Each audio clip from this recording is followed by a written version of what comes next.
Muqaddima Ibn Xaldun 3-qism. Ibn Xaldunning kirish so'zi. Muallif o'z asarini hamd va salovatlar bilan boshlagandan so'ng quyidagilarni yozadi. Tarix xalqlar va irqlar orasida keng tarqalgan va rivojlangan fan hisoblanadi. U katta qiziqish bilan izlanadi. Uni o'rganish uchun yo'lga chiqiladi. Odatiy odamlar ham, g'ofil kishilar ham uni bilishga intiladi. Davlat rahbarlari va amaldorlar esa uni egallashda bir-birlari bilan bellashadilar. Olimlar ham, johillar ham uni tushunishga qodirdirlar. Chunki tashqi ko'rinishda tarix faqat o'tmishdagi voqealar, siyosiy doiralar va o'tmishdagi hodisalar haqidagi ma'lumotlardan iboratdir.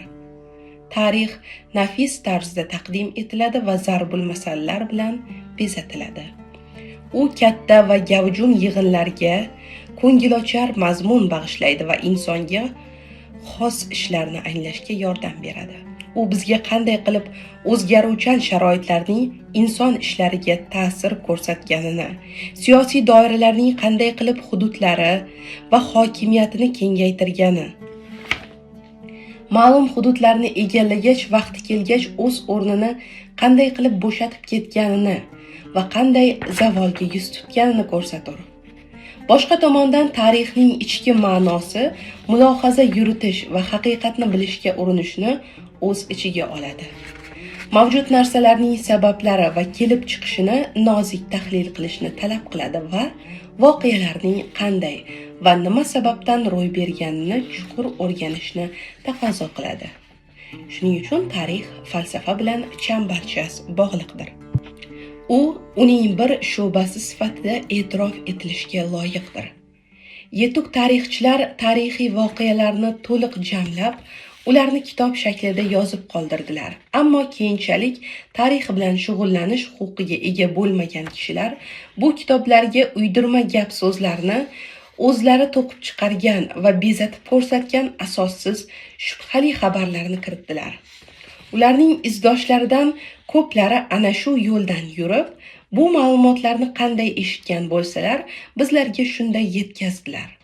Ular voqealar va holatlarning sabablarini qidirmadilar yoki ularga e'tibor qilmadilar hamda asossiz, ahmoqona hikoyalarni chetga surmadilar yoxud rad etmadilar. Kunimizda haqiqatni bilish uchun ozgina harakat qilinmoqda. Tanqidiy nazarlar odatda yetarlicha o'tkir emas. Tarixiy ma'lumotlarda xato va asoslanmagan taxminlarni uchratish tanish holatlardir. An'analarga ko'r-ko'rona ishonish esa insonlarga meros qolgan xususiyatdir. Ilm-fan bilan uning haqiqiy talablariga rioya etmaganlarning shug'ullanishi keng tarqalgan. Jaholatning bunday yoyilishi esa insoniyat uchun halokatli va og'riqlidir. Hech kim haqiqat kuchining qarshisida tura olmaydi. Yolg'onning zarariga o'tkir nigoh bilan qarshi turish lozim bo'ladi. Rivoyat qiluvchi ma'lumotni aytib qo'yaveradi, biroq undagi yashirin haqiqatni ajratib olish uchun tanqidiy idrok zarur bo'ladi. Haqiqatni yuzaga chiqarish maqsadida tanqidiy fikrlash uchun uni ilm bilan sayqallash zarur bo'ladi. Tarixchilar tomonidan ko'plab tizimli tarixiy asarlar yaratilgan va dunyodagi xalqlar va siyosiy doiralar tarixi jamlanib, yozib qoldirilgandir. Ammo tarixchilar orasida o'z asarlari bilan ajralib turgan va o'ziga xos darajada tanilgan, shuningdek, o'z ishlari bilan o'zlaridan oldingilarning o'rnini bosa oladigan darajaga yetganlar barmoqlari bilan sanab chiqadigan darajada oz.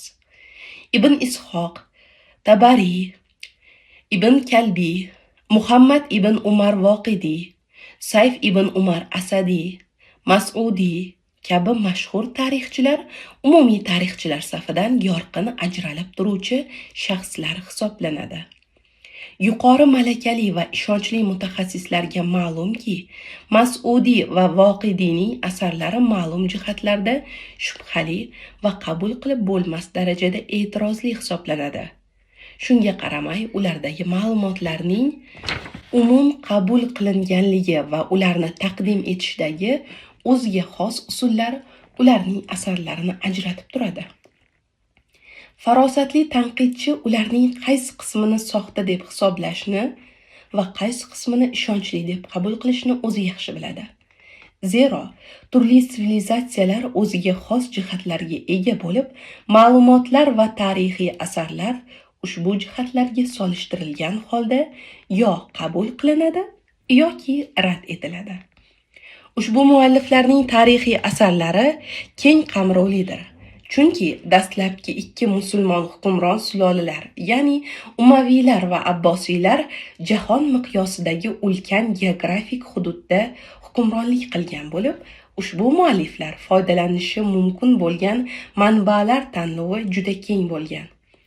Ulardan ayrimlari, masalan, Mas'udiy va boshqa tarixchilar islomdan oldingi siyosiy doiralar, xalqlar va boshqa umumiy masalalarning to'liq tarixini keltirib o'tganlar. Ammo keyingi tarixchilar orasida mavzularda cheklanishga moyillik paydo bo'ldi. Ular umumiy va keng qamrovli ma'lumotlarni keltirishdan ehtiyot bo'ldilar. Ular o'z davrlaridagi nodir voqealarni jamlab, o'z dunyosining ma'lum bir qismi haqida batafsil tarixiy ma'lumot berdilar. Ular o'z davridagi siyosiy doiralar va shaharlar tarixini keltirish bilan cheklandilar. Bunday yondashuv Ispaniya va Ispan umaviylari tarixchisi Ibn Hayyon hamda Ifriqiya va Qayravon sulolasi tarixchisi Ibn Raqiq tomonidan amalga oshirilgan. Keyingi tarixchilar esa avvalgi an'analarga bog'lanib qolgandilar. Ular tabiatan va aqlan sust edilar yoki o'zlarini qasddan shunday nodon tutardilar. Chunki ular o'zlaridan avvalgi tarixchilardan nusxa ko'chirib, ulardan o'z kitoblari uchun bichim olishdi va ularning yo'lini davom ettirishdi xolos.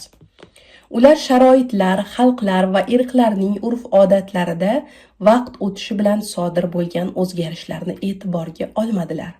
Shu tariqa ular siyosiy doiralar va ilk davrlardagi voqealar haqidagi tarixiy ma'lumotlarni shunchaki mohiyatsiz shaklda qinsiz qilich kabi taqdim etdilar.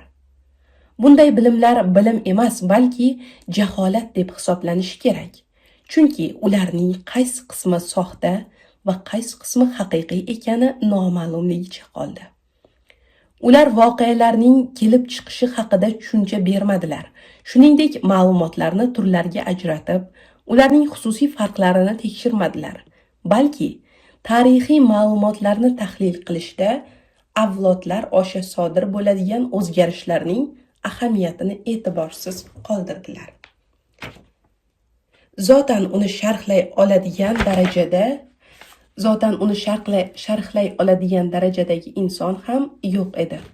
Shu sababli ularning asarlarida bunday o'zgarishlar tushuntirib berilmadi. Ular muayyan siyosiy doiraning ta'rifini berishda tarixchi ma'lumotlarni to'tiqushdek qaytarishga, ularga xabar qanday yetib kelgan bo'lsa, uni o'sha holatda saqlab qolishga ahamiyat berdilar. Uning haqiqat yoki to'qima ekanligiga qarab o'tirmadilar. Ular siyosiy doiraning vujudga kelishini tushuntirmadilar. Ular siyosiy doiralarga o'z bayroqlarini baland ko'tarib, o'z tamg'alarini namoyish qilishga imkon bergan narsalarni hamda vaqti kelib ularni to'xtatib qolgan omillarni tushuntirib bermadilar. Shuning uchun tarixni o'rganmoqchi bo'lgan kishi davlatlarning vujudga kelishidagi boshlanish sharoitlarini va turli siyosiy doiralar tomonidan qabul qilingan tashkiliy tamoyillarni o'zi qidirishga to'g'ri keldi. U qaysi siyosiy doiralarning bir-biriga bosim o'tkazganini va nima sababdan birining o'rnini boshqasi egallaganini o'zi izlab topishi lozim bo'ldi. Shuningdek, u siyosiy doiralar o'rtasidagi ajralish yoki yaqinlashuvga olib kelgan omillarni ishonchli tarzda tushuntirib beruvchi jihatlarni qidirish ham kerak bo'ldi. Bularning barchasi ushbu asarning muqaddima qismida yoritildi. Ularning ortidan juda qisqa yozishga harakat qilgan tarixchilar ham chiqdilar. Ular qisqartirishda shunchalar haddan oshdilarki, faqat hukmdorlarning ismlarini yozish bilan cheklanib, na ularning nasl nasablari va na tarixiy ma'lumotlarini keltirmadilar. Faqatgina ularning hukmronlik yillarining muddatlarini raqamlarda ko'rsatish bilan kifoyalandilar. Bu usulni Ibn Rashiq Mizonul Amal asarida qo'lladi. Uning ortidan boshqa tarixchilar ergashdi. Ular keltirgan narsalarga ishonish to'g'ri emas. Ular ishonchli hisoblanmaydilar va ularning ma'lumotlari boshqalarga yetkazishga loyiq ham emas. Chunki ular foydali ma'lumotlarning yo'qotilishiga hamda tarixchilar tomonidan qabul qilingan va amaliy deb tan olingan usullar va an'analarga zarar yetishiga sababchi bo'ldilar. Men boshqalarning asarlarini o'qib chiqib, kecha va bugunning sirlariga chuqur kirib borganimda, o'zimdagi iste'dodni dangasalik va g'aflat uyqusidan uyg'otdim. Yozuvchi sifatida katta mahoratga ega bo'lmasam-da, o'z adabiy salohiyatimni boricha namoyon etdim. Va shu tariqa tarix haqida kitob yozdim. Men bu kitob orqali avlodlar osha paydo bo'lgan sharoitlar haqidagi bilimlarni yopib turgan pardani ko'tardim. Unda tarixiy haqiqatlar va mulohazalarga bag'ishlangan bo'limlarni tartibli ravishda saraladim. Shu asarda men siyosiy doiralar va sivilizatsiyalar qanday va nima sababdan paydo bo'lganini ko'rsatdim. Asarning asosini hozirda Mag'rib aholisini tashkil qiluvchi ikki irq, arablar va barbarlar tarixi tashkil qiladi. Ular bu mintaqaning turli hududlari va shaharlarida istiqomat qiladilar. Unda ularning siyosiy doiralari, ham uzoq davom etgan, ham qisqa muddat hokimiyatga bo'lgan hukmdorlari hamda o'tmishdagi tarafdorlari haqidagi ma'lumotlar berilgan. Bu ikki irq Mag'ribda shu qadar uzoq vaqt istiqomat qilganki, ularning bir zamonlar o'zga yerlarda yashaganini tasavvur qilish mushkul. Shuningdek, bu hududning aholisi boshqa insoniy irqlarni deyarli tasavvur qilisholmaydi.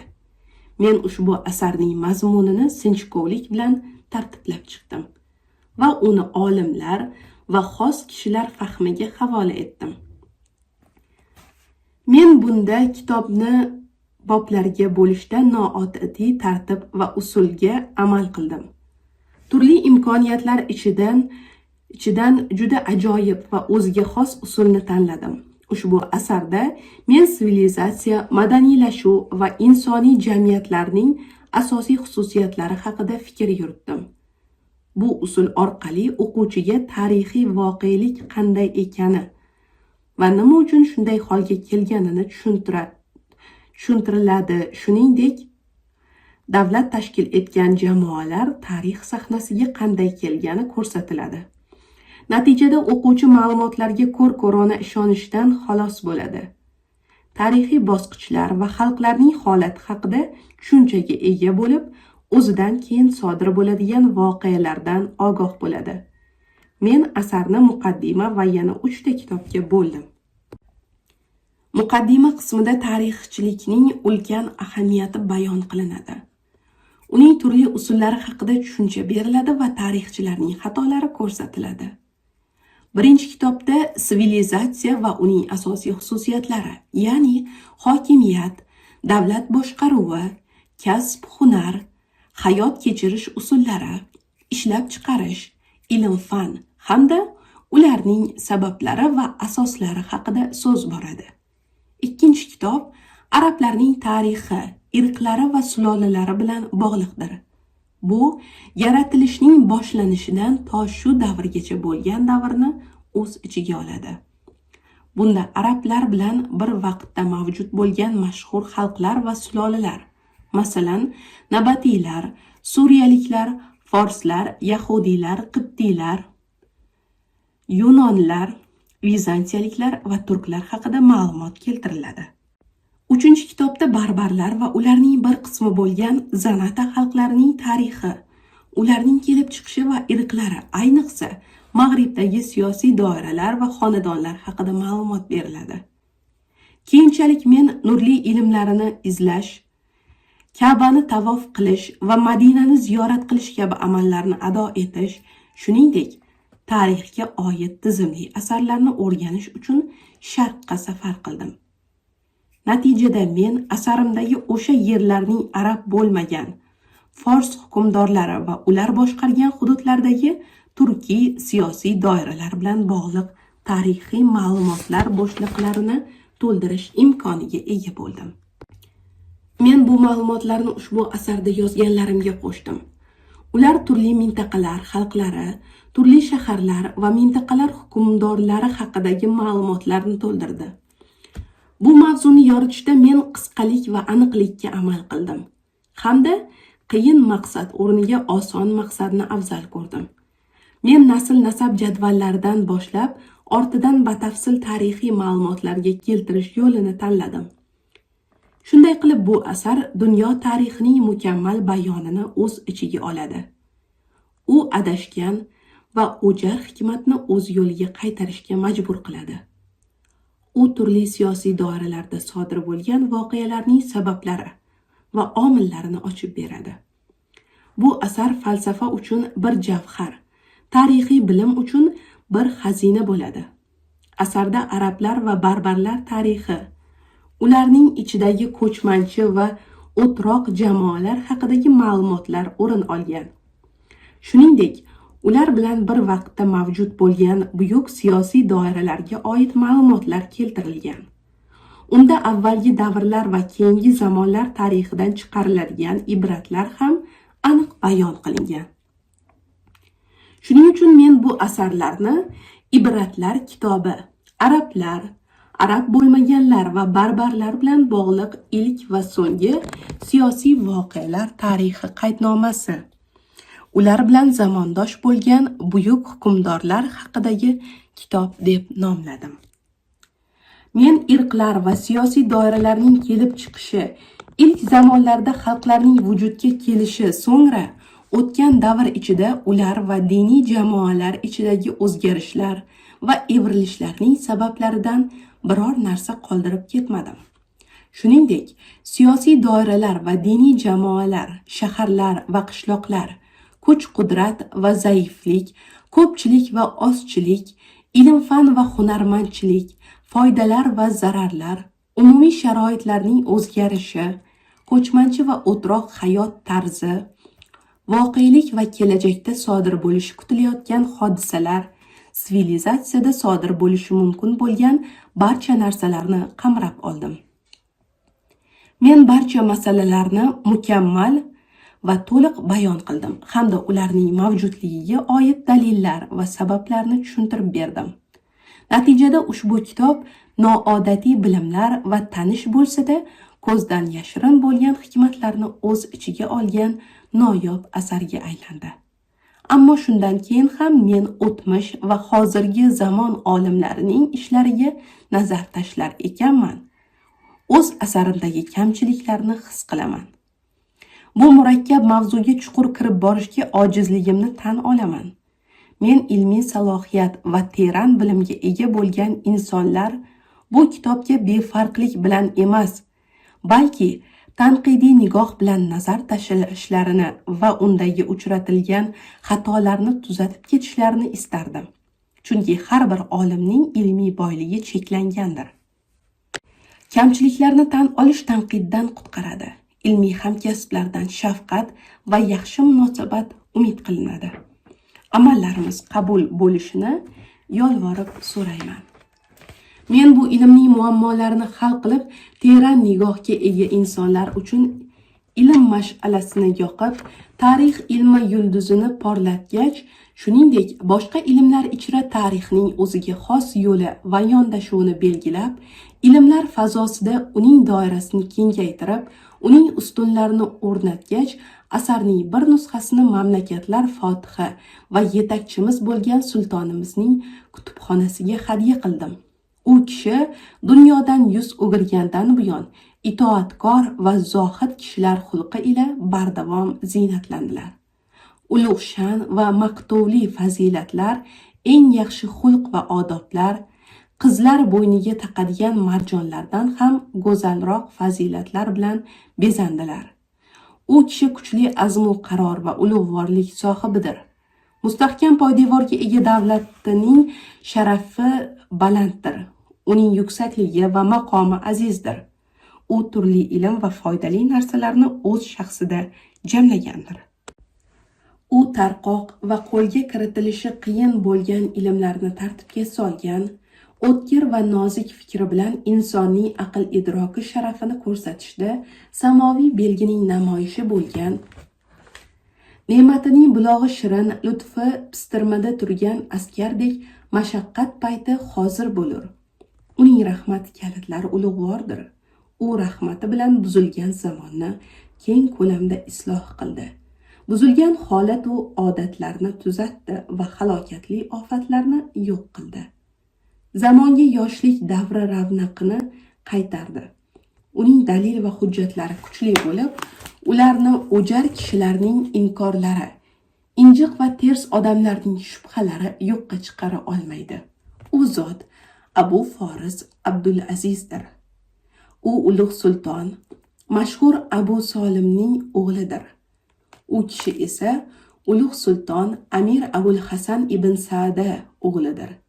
Sulton Sa'da esa Maryaniylarning eng buyuk hukmdorlaridan bo'lgan. Bu sulola bizga yangi qon kirgizdi va hidoyat yo'lidan yurdi. Isyonkorlarning izlarini yo'q qildilar. Millatimiz sultonimizning soyasi bilan soyalansin. Haq yo'lidagi nusratida u barcha orzulariga yetsin. Men asarimning bu nusxasini sultonning bosh shahri va davlatining markazi bo'lgan Fas bu Marokashning qadimiy va tarixiy shaharlaridan biri bo'lib, mamlakatning shimoliy qismida joylashgan. Fas shahridagi talabalariga vaqf etilgan Qoraviyin masjidi kutubxonasiga yubordim. Bu shahar hidoyatning qarorgohi, bilim va ilmlarning gulbog'i, farovonlik va saxovat diyori, samoviy sirlarning keng fazosidir. Muhtaram sultonning yuksak fazilati va sharafi ayon bo'lib, ular ta'rifga muhtoj ham emas. Agar sulton bu asarga e'tibor qaratib, uni yaxshi qabul qilsa, bu asarning ahamiyatiga bir dalil va guvohlik bo'ladi. Yetakchimizning nazdida eng muhim narsa kitob va ilm. Shuning uchun ham ilm, fan va adabiyot ahli karvon bo'lib, yetakchining huzuriga kelishadi. Sultonning o'tkir basirati va diqqat e'tibori tufayli yangidan yangi iste'dodlar va aql egalari kashf qilinadi. Bizni u zotning yaxshiliklariga shukr qilishga muvaffaq qilsin. Uning rahmat va ihsonidan ulushlarimizni ko'paytirsin. Uning xizmatlarining haqqini ado etish nasib etsin. Uning maydonidagi musobaqalarda birinchilikka erishtirsin. Bizni unga yaqin kishilaridan aylasin. Uning boshqaruvidagi o'lkalarda yashayotganlarni va uning yurtidan panoh topganlarni farovonlikda yashatsin. Tarixiy ma'lumotlarga asossiz kiritmalar. Tarixiy ma'lumotlar orasida aqldan uzoq va asossiz taxminlarga tayangan narsa ot xalqi haqidagi xabarlarda kelgan Iram atamasining keng tarqalgan talqinidir. Matunshunoslar ustunli Iram iborasidagi Iram so'zini shahar nomi sifatida talqin qildilar. Iramning ustunli ekanligini inobatga olib, ma'noni ustunli shahar sifatida tavsif qiladilar. Ularning naqliga ko'ra, Ot ibn Avs ibn Iramning o'zidan keyin hukmronlik qilgan Shadid va Shaddod ismli ikki o'g'li bo'lgan. Shadid vafot etgach, hokimiyat Shaddodning qo'lida qoldi.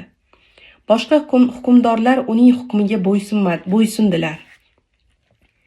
Jannatning vasfini eshitgan Shaddod, men ham jannatning o'xshashini ko'raman degan va 300 yillik mehnat ortidan Adan sahrosida Iram shahrini qurdirdi.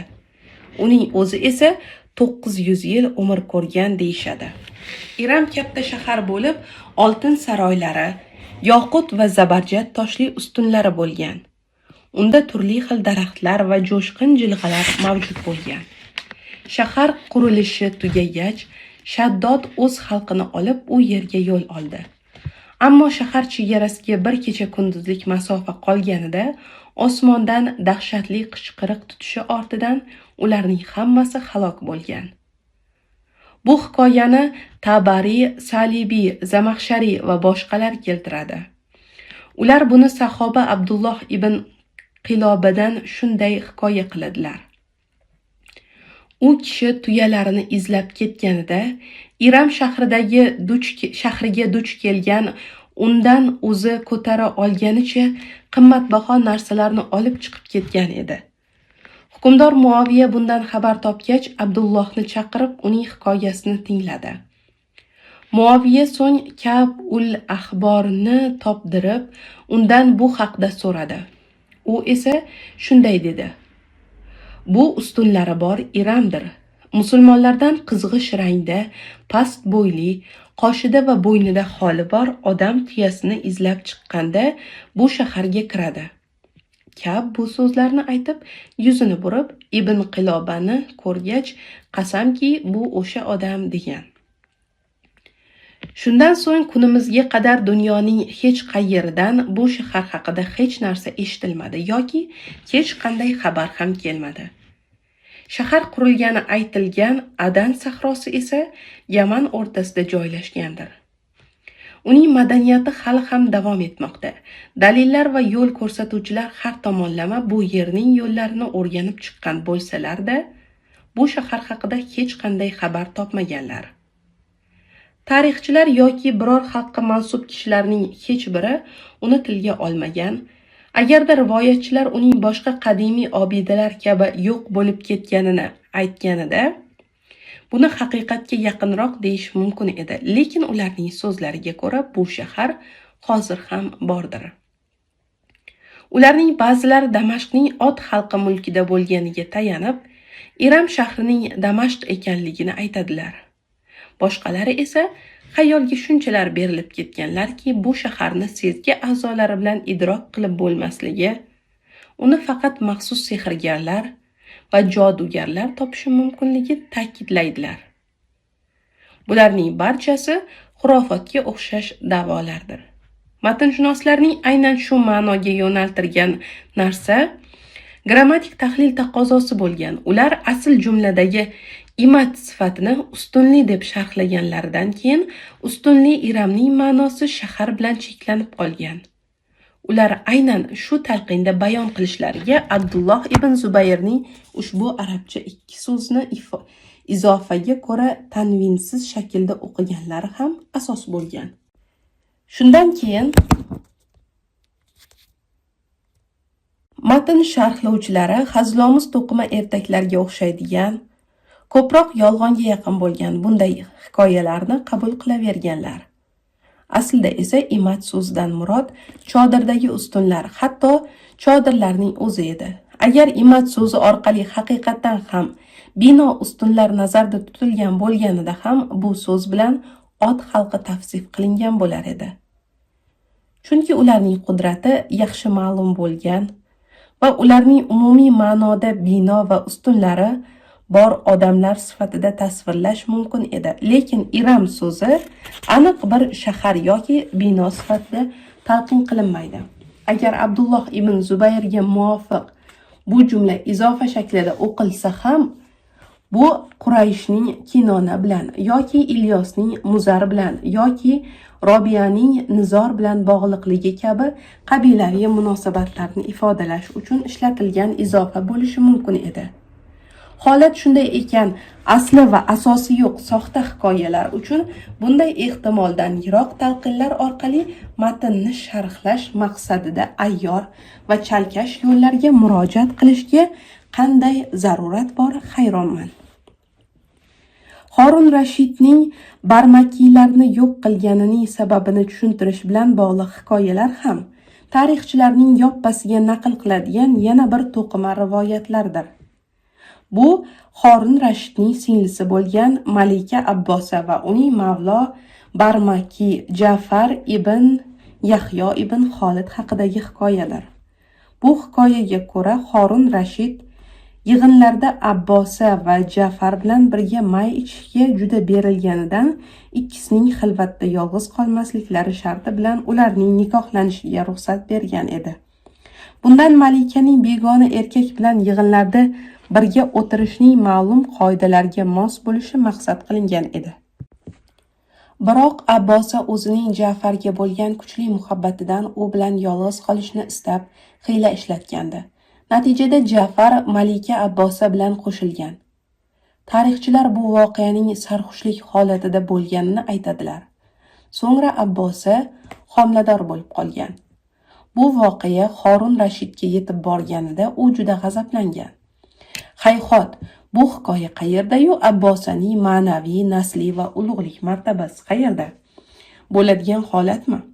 Axir u Abdulloh ibn Abbosning naslidandir. Abbosa bilan bobosi Abdulloh o'rtasida faqat 4 avlodgina bor edi.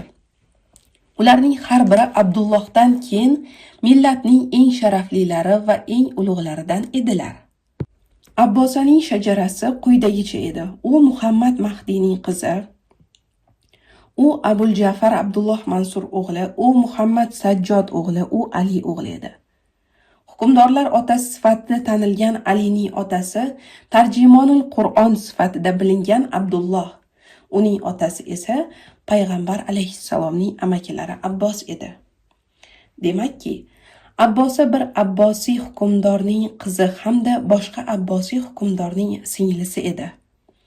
Ya'ni Abbosa e'zozdagi mulk va davlat, nubuvvatga tayangan boshqaruv, Rasulullohning suhbatlaridan bahramandlik va u zotning amakilariga bog'liqlik, shuningdek, millatning yetakchiligi, hikmatning nuri va muqaddas maskanlar kabi qator fazilatlar bilan har tarafdan ziynatlangan malika edi. U ko'chmanchilarning sof turmush tarziga, ma'naviyatning pokligi davriga yaqin edi. To'qchilik ichida yashaganlarning odatlari-yu iffatsizliklaridan uzoqda edi. Agar iffat va hayo unda bo'lmasa, ularni boshqa qayerdan ham topish mumkin? Agar rostlik va poklik uning xonadonida bo'lmasa, ularni yana qaydan topish mumkin edi? Qanday qilib Abbosa o'z naslini Ja'far ibn Yahyo bilan bog'lashi mumkin? U bobosi Erondan qul qilingan, o'zi esa ajamlik mavlolardan biri bo'lgan kishi bilan o'z sharafini qanday bulg'ashi mumkin edi? Yoxud qanday qilib payg'ambarning amakilari hamda Quraysh ulug'laridan bo'lgan o'z bobosining bir mavlosi, ozod etilgan quli bilan o'z aslzodaligiga dog' tushirishi mumkin edi? Vaholanki Ja'far va uning otasini Abbosiylar sulolasiga va ushbu davlatga xizmat qilishi ularni e'tiborli shaxslarga aylantirgan va ularni qullik holatidan qutqarib, sharaflilar darajasiga ko'targan edi. Xorin o'zining oliy martabasi va buyuk nasabi bo'la turib, ajamlik mavlolar bilan oila qurishga qanday ruxsat bergan bo'lishi mumkin edi? Tafakkur egasi bu voqeaga insof bilan yondashib ko'rsa va Malika Abbosani o'z davridagi ulug' hukmdor qizining o'rniga qo'yib ko'rsa, uning o'z xonadoni va qavmining mulozimi bo'lgan bunday shaxs bilan bunday ish qilishini nomaqbul deb topar, uni qat'iyan inkor etar, shuningdek buning yolg'on ekanini ishonch bilan aytgan bo'lardi. Agar bunday ishni Malika Abbosa va Xorin Rashid uchun loyiq deb o'ylasa, u ikkovining xalq nazdidagi qadr-qiymati qayda qoladi axir? Barmakiylarning davlatni nazoratga qilishga intilib, unda diktatura o'rnatishlari va soliqlarni o'zlashtirib olishlari Xorin Rashidning ularni yo'q qilish sabablaridan biri edi. Bu shunchalik kuchayib ketgandiki, Xorin Rashid o'ziga so'ragan ozgina mol ham unga yetib kelmasdi. Barmakiylar Xorinning ishlarini undan olib qo'ydilar va uning hokimiyati bilan sherik bo'lishni istadilar. Endi hukmdor ular tufayli o'z mulkini tasarruf eta olmaydigan bo'lib qoldi. Ularning ta'siri kuchaydi va shuhrati keng tarqaldi. Ular davlatning lavozimlari va mansablarini o'z farzandlari va odamlari bilan to'ldirib, boshqa barcha shaxslarni vazirlik, kotiblik, qo'mondonlik, soqchilik hamda harbiy va ilmiy ishlar kabi vazifalardan chiqarib yubordilar. Aytilishicha, Horun Rashidning saroyida, harbiy soha va boshqaruvda Yahyo ibn Xolidning farzandlaridan 25 nafar yuqori martabali amaldorlar bo'lgan. U yerda ular hukumatdagi boshqa amaldorlar bilan raqobatlashib, ularni kuch bilan siqib chiqardilar. Ularning bunday jur'ati esa otalari Yahyoning Horun Rashidga hokimiyat yo'lida kafolatdor bo'lganligi tufayli yuzaga kelgandi. Horun Rashid yoshligida uning tarbiyasida katta bo'lgandi. Horunni hokimiyat uyasiga asta-sekin u joylashtirdi. Uning ishlariga rahbar bo'lgandi. Horun uni otam deb chaqirardi. Natijada uning farzandlari ham davlat rahbarlarining nazariga tushgan edilar. Ularning mavqei kuchaygan, obro'si oshgan va ular e'tibor markaziga aylangandilar. Hamma ularga bo'ysunar, barcha umidlar ularga qaratilgandi. Eng uzoq chegaralardan hukmdorlar va amirlarning sovg'alari va tuhfalari ularning nomiga yuborilardi. Soliq pullari ham ularning ko'nglini olish va ularning marhamatini qozonish maqsadida ularning xazinasiga kelib tushardi. Ular o'z tarafdorlari va yaqin qarindoshlariga sovg'alar ulashar, ko'p ehson qilardilar. Shunday qilib ularni lutf ila siyladilar. Ehtiyojmand amaldorlarni turmush tashvishlaridan qutqardilar. Faqirlar va qullarni ozod qildilar. Shu tufayli o'zlarining ustida bo'lgan davlat rahbarlaridan ham ko'proq maqtovlarga sazovor bo'ldilar. Ular mamlakatning turli joylaridagi katta va kichik shaharlar, shuningdek, chekka qishloqlarga ham hukmini o'tkazdilar. Bu turdagi harakatlari tufayli davlat va xonadon do'stlarining ranjishiga, sharaf egalarining ularga nisbatan adovat saqlashiga va valiylarning xavotirga tushishiga sababchi bo'ldilar. Shu tariqa ular hasad va raqobatning turli ko'rinishlariga duch keldilar. Hukumatda egallagan yumshoq o'rinlarga sekin-asta chayon o'rmalay boshladi. Hatto Jafarning tog'alaridan bo'lgan Qahtaba urug'i ularga qarshi ish qilgan eng katta bo'xtonchilardan biri bo'lib chiqdi. Hech qanday his-tuyg'ular, hatto qarindoshlik aloqalar ham Qahtaba urug'ining qalblaridagi og'ir hasadni bartaraf etishga ta'sir ko'rsatmadi. Buning barchasi ularning hojasi bo'lgan hukmdor Horun Rashidning rashk hissi kuchaygan, endi barmakiylarni himoya qilishdan va qo'llab-quvvatlashdan voz kechgan bir davrga to'g'ri keldi. Barmakiylarning erkaliklaridan kelib chiqqan kichik xatolari adovat va hasadga sabab bo'ldi. Agar ularning davlat ichida o'rnashishlariga yo'l ochib berilsa, bu juda katta muxolifatning shakllanishiga olib kelgan bo'lar edi. Masalan, Nafsu Zakiya laqabni olgan Yahyo ibn Abdulloh ibn Hasan ibn Ali ibn Abu Tolibning qissasida ham shunday holat bor. Yahyo ibn Abdulloh Hazrat Alining avlodlaridan bo'lib, Muhammad Mahdiyning og'asi edi. U esa hukmdor Mansurga qarshi chiqqan edi. Fazl ibn Yahyo Barmaki esa Horun Rashidning omonlik kafolatini olib, Yahyo ibn Abdullohni Daylam yurtida isyon qilishdan qaytargan va ularga 1 million dirham hadya qilgan edi. Tabariy bu voqeani ana shunday hikoya qiladi. Horun esa Yahyoni Jafarga uni o'z saroyida nazorati ostida saqlashni talab etgan holda topshirdi. Jafar Yahyoni bir muddat qamoqda saqlab, keyin o'zicha hukmdorga yaqinligiga ishonib, ahli baytning qonini asrashni niyat qilib, Yahyoning kishanlarini yechib, uni ozod qildi. Xufiyalar bu haqda davlat rahbariga xabar bergach, Horun Rashid Jafarni so'roqqa tutdi.